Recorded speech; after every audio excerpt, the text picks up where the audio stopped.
नमस्कार दोस्तों, मैं प्रिंस सैनी आपका स्वागत करता हूं हमारे चैनल लर्न एंड ग्रो में। आज हम बात करेंगे loss of energy on sharing charges. हमने पहले बात की थी कि जो एनर्जी डेंसिटी क्या होती है और कॉमन पोटेंशियल क्या होता है। तो यहाँ पर जो कॉमन पोटेंशियल है उसी का फॉर्मूला हम यूज करेंगे। तो loss of energy on sharing charges है क्या हमारे पास। चलिए इसका एक एग्जांपल ले लेते हैं। मान लीजिए आप दो कैपेसिटर ले लेते हैं, डिफरेंट कैपेसिटी के हैं, और इनको आप पैरेलल कॉम्बिनेशन में जोड़ देते हैं। एक जो कैपेसिटर है वो हमारा हाई पोटेंशियल पे है, एक कैपेसिटर जो है लोअर पोटेंशियल पे है।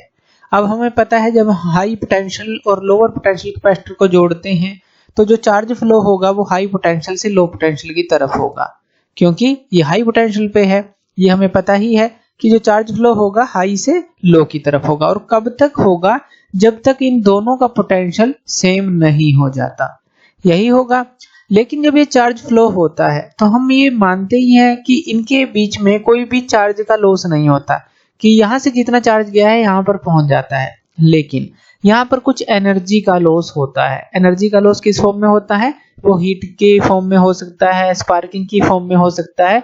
तो एनर्जी का लॉस होता है। वही जो लॉस ऑफ एनर्जी है वो हमें निकालना है। तो चलिए पहले तो हम जो कॉमन पोटेंशियल है उसका फॉर्मूला लिख लेते हैं। ये हमारे पास फॉर्मूला होता है C1V1 plus C2V2 divide by C1 plus C2। ये पहले लेक्चर में हमने डिस्कस कर लिया था कि ये जो कॉमन पोटेंशियल है, यहाँ पर Q1 है चार्ज, यहाँ पर Q2 चार्ज होगा, क्योंकि पोटेंशियल तो हमारा जो कॉमन हो जाएगा इनका।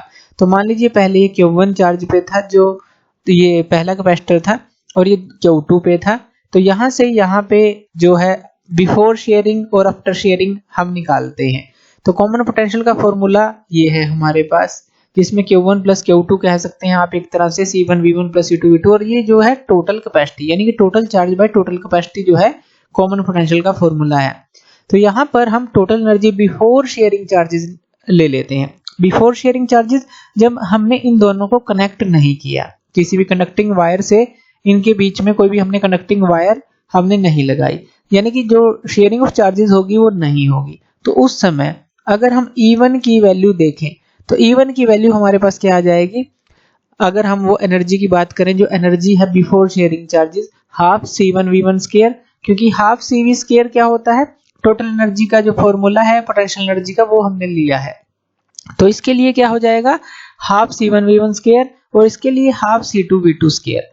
तो ये टोटल एनर्जी है हमारी बिफोर शेयरिंग चार्जेस। ये आपको ये फॉर्मूला पता है, हाफ CV स्क्वायर, ये भी हमने पिछले लेक्चर्स के अंदर निकाला था, यही फॉर्मूला यूज किया है। बस यहाँ C1V1 स्क्वायर आ जाएगा फर्स्ट कैपेसिटर के लिए, और सेकंड कैपेसिटर के लिए C2V2 स्क्वायर। बिफोर है ये, यानी कि अभी तक हमने इनको कनेक्ट नहीं किया, इन दोनों का कोई भी कॉन्टेक्ट हमने नहीं किया। तो जब हम इनको कनेक्ट कर देंगे एक वायर के थ्रू, एक आपने कनेक्टिंग वायर ले ली और इन दोनों को कनेक्ट कर दिया, जैसे यहाँ पैरेलल कॉम्बिनेशन दिखाया गया है। तो यहाँ पर जो E2 होगा, अब वो क्या होगा हमारे पास, उसको E2 मान लेते हैं। अब कॉमन पोटेंशियल हो जाएगा इनका, यानी कि V1 और V2 जो है V के बराबर हो जाएंगे। V1 equal to V2 equal to V कह लीजिए, कि कब तक जो चार्ज फ्लो करता रहेगा, जब तक इनका पोटेंशियल सेम नहीं हो जाता, यानी कि V1 और जो V2 है V के बराबर नहीं हो जाता। तो जो E2 आएगी हमारे पास, जो एनर्जी है after sharing charges, half C1 plus C2, क्योंकि कैपेसिटी तो अलग अलग है, V का स्क्वायर, पोटेंशियल अब इनका सेम हो गया है। इतना हमें क्लियर हो गया। अब कॉमन पोटेंशियल का फॉर्मूला हमारे पास ये होता है। तो जो E2 की वैल्यू है वो क्या हो जाएगी हमारे पास, half C1 plus C2, V की वैल्यू को पुट कर देंगे, इस V की वैल्यू को। ये क्या है हमारे पास, C1V1 प्लस C2V2 यही है, और डिवाइड में क्या है, C1 प्लस C2 है। लेकिन यहाँ जो V है इसका स्क्वायर है। तो इसका स्क्वायर का क्या मतलब है कि यहाँ पर जो है आप इसका टोटल का स्क्वायर ले लेंगे, या कहें कि पूरे का ही आप यहाँ पर स्क्वायर ले लें। तो जो V की वैल्यू है इसका स्क्वायर है, जो कि हमने यहाँ पर लिख लिया। V की वैल्यू को हमने यहाँ पर पुट करना है, या अलग अलग से ऊपर स्क्वायर अलग ले लें, नीचे स्क्वायर अलग ले लें, वो भी आप ले सकते हैं। और एक पूरे का भी आप, यानी कि V की वैल्यू का स्क्वायर हम यहाँ पर लिख देंगे। अब अगर इसको फर्दर सॉल्व करते हैं, देखिए अलग अलग लेने का क्या मतलब था। यहाँ देखिए, यहाँ C1 प्लस C2 था, यहाँ पर C1 प्लस C2 का स्क्वायर है। तो एक जो ये है इससे कैंसिल आउट हो जाएगा। तो यानी कि अगर हम इसको सॉल्व करके लिखेंगे तो हमारे पास हाफ, नीचे क्या रह जाएगा, C1 प्लस C2। सिर्फ एक रह जाएगा क्योंकि स्केयर है, एक इससे कैंसिल आउट हो जाएगा। और ऊपर क्या आ जाएगा हमारे पास C1V1 प्लस जो C2V2 है इसका स्केयर आ जाएगा। तो अप साइड में क्या आ जाएगा, इसका स्केयर, और नीचे साइड में सिर्फ यही रह जाएगा क्योंकि एक कैंसिल आउट हो जाएगा। तो ये आ गई हमारे पास E2 की वैल्यू। तो E2 की वैल्यू आ गई, E1 की वैल्यू आ गई। अब अगर हमें टोटल एनर्जी लॉस को निकालना है, क्योंकि हमें लॉस ऑफ एनर्जी निकालना है जब शेडिंग होती है चार्जेस की, तो वो कितना है, तो वो क्या होगा हमारा जो E1 है, जो total energy before sharing charges थी, क्योंकि वहां पर कोई लॉस नहीं है तो इसलिए एनर्जी जो E1 है वो ज्यादा होगी। और E2 आफ्टर शेयरिंग चार्जेस हमें पता है कुछ ना कुछ लॉस हुआ है, तो E1 में से E2 को माइनस करना पड़ेगा। तो हम निकाल लेते हैं E1 माइनस E2, और यहाँ पर हम E1 की वैल्यू को पुट कर देंगे। E1 की वैल्यू क्या है हमारे पास, हाफ C1V1 का स्केयर प्लस हाफ C2V2 का स्केयर। ये तो हमारे पास E1 की वैल्यू है। अब माइनस E2 की वैल्यू को कर देंगे। E2 की वैल्यू अभी हमने निकाली है, वो क्या है हमारे पास C1V1 प्लस C2V2 का स्केयर, यही है। और नीचे क्या है हमारे पास इसके 2C1 प्लस C2, यही है। तो E1 और E2 की वैल्यू को हमने यहाँ पर पुट कर दिया। अब हम इसको फर्दर सोल्व कर लेते हैं। अगर हम जो C1 प्लस C2 है ये एलसीएम ले लेते हैं हम, और ये इनके जो अंडर में 1/2 तो है ही, तो यहाँ पर हम लिख लेते हैं 2C1 प्लस C2, ये ले लेते हैं। तो C1 प्लस C2 जो है इससे मल्टीप्लाई हो जाएगा, यानी कि C1V1 का स्केयर जो है यहाँ पर आ जाएगा C1 प्लस C2, ये इससे मल्टीप्लाई होगा, प्लस इसी तरह से जो C2V2 का स्केयर है इससे ये मल्टीप्लाई हो जाएगा C1 प्लस C2, ये आप समझ गए। और यहाँ पर ये माइनस क्या आ जाएगा, C1V1 प्लस C2V2 का स्केयर। तो ये हमारे पास आ गया।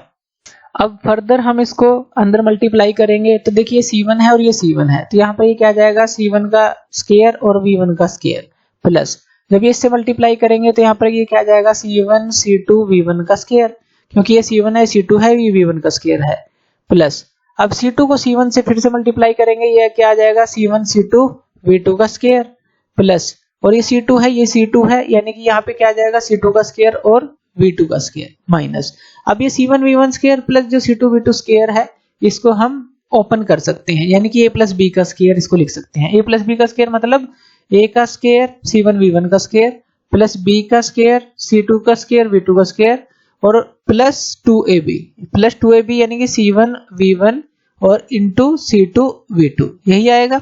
तो इस तरह से आपने इसको ओपन कर लिया। अब यहाँ देखिए माइनस साइन है, तो माइनस साइन को जब आप, अभी ये ब्रैकेट में है इस तरह से, जब आप अंदर ले जाएंगे तो ये सारे माइनस के हो जाएंगे। चलिए हम इन साइन को चेंज कर लेते हैं, जैसे ये माइनस का हो गया, ये प्लस की जगह ये क्या हो जाएगा, ये माइनस का हो जाएगा, और ये प्लस की जगह ये माइनस का हो जाएगा। अब देखिए ये C1 स्केयर V1 स्केयर है, यहाँ पर ये प्लस का है और ये माइनस का है। इसी तरह से C2 V2 स्केयर जो है यहाँ पे ये प्लस का है और ये माइनस का है, ये कैंसिल आउट हो गया। अब यहाँ से C1 C2 और C1 C2 को अगर आप कॉमन ले लें तो यहाँ पर क्या बचेगा आपके पास, V1 का स्केयर प्लस यहाँ पे C1 C2 आपने कॉमन ले लिया, V2 का स्केयर यहाँ पर आ जाएगा जैसे ही आप इसको करेंगे, और माइनस में यहाँ पर ये क्या आ जाएगा, C1 C2 आप कॉमन ले लेंगे, माइनस का 2V1 V2, यही आ गया हमारे पास।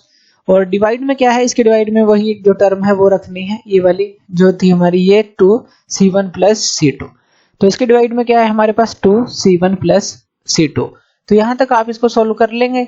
अब देखिए यहाँ पर ये फॉर्मूला बनता है A स्केयर और माइनस B स्केयर का, तो ये भी फॉर्मूला आप लिख सकते हैं, क्योंकि यहाँ A स्केयर है, B स्केयर है, माइनस 2AB है, तो यहाँ पर ये फॉर्मूला बन जाएगा C1 C2 और यहाँ पर V1 माइनस V2 का होल का स्केयर, ये फॉर्मूला बन जाएगा हमारे पास, और नीचे ये क्या आ जाएगा 2C1 प्लस C2, तो ये हमारे पास आ गया। अब यहाँ पर ये किस चीज की वैल्यू आई है हमारे पास, E1 माइनस E2 की वैल्यू आई है, और ये पॉजिटिव वैल्यू भी है, यानी कि आप ऐसा लिख सकते हैं जो E1 माइनस E2 है वो हमारा ग्रेटर देन 0 आएगा, क्योंकि ये पॉजिटिव वैल्यू है, या आप कह सकते हैं जो E1 है वो ग्रेटर देन E2 होगा।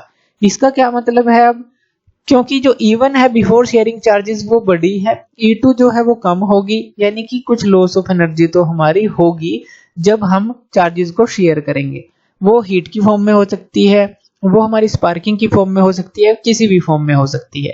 तो इस तरह से जो लॉस ऑफ एनर्जी का फॉर्मूला है E1 माइनस E2 जो है वो इस तरह से आप निकालेंगे। तो थैंक यू वीडियो देखने के लिए, और इसी तरह की वीडियोस के लिए आप हमारे चैनल लर्न एंड ग्रो पे हमें सब्सक्राइब कर सकते हैं। धन्यवाद।